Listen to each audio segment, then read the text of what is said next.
মধ্যপ্রাচ্যে ইরানকে লক্ষ্য করে যুক্তরাষ্ট্র ও ইসরায়েলের হামলার পর বৈশ্বিক অর্থবাজারে অস্থিরতা দেখা দিয়েছে।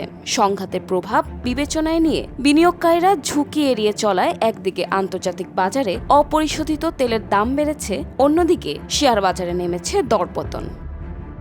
সোমবার 2 মার্চ এশিয়ার লেনদেন শুরুর দিকে ব্রেন্ট ক্রুডের দাম সর্বোচ্চ 13% পর্যন্ত বেড়ে যায়। পরে কিছুটা স্থিতিশীল হলেও আন্তর্জাতিক মানদণ্ড ব্রেন্টের দাম টোকিও সময় দুপুর পর্যন্ত প্রায় 5% বেড়ে ব্যারেল প্রতি $76.48 দাঁড়ায়। এদিকে এশিয়ার প্রধান শেয়ার বাজারগুলো নিম্নমুখী ধারায় লেনদেন শুরু করে। হংকংয়ের হ্যাংসেংয়ে সূচক প্রায় 2% এবং জাপানের নিক্কেই 225 সূচক প্রায় 1.5% কমে যায়। যুক্তরাষ্ট্রেও বাজারে নেতিবাচক প্রভাব পড়ার আভাস মিলেছে।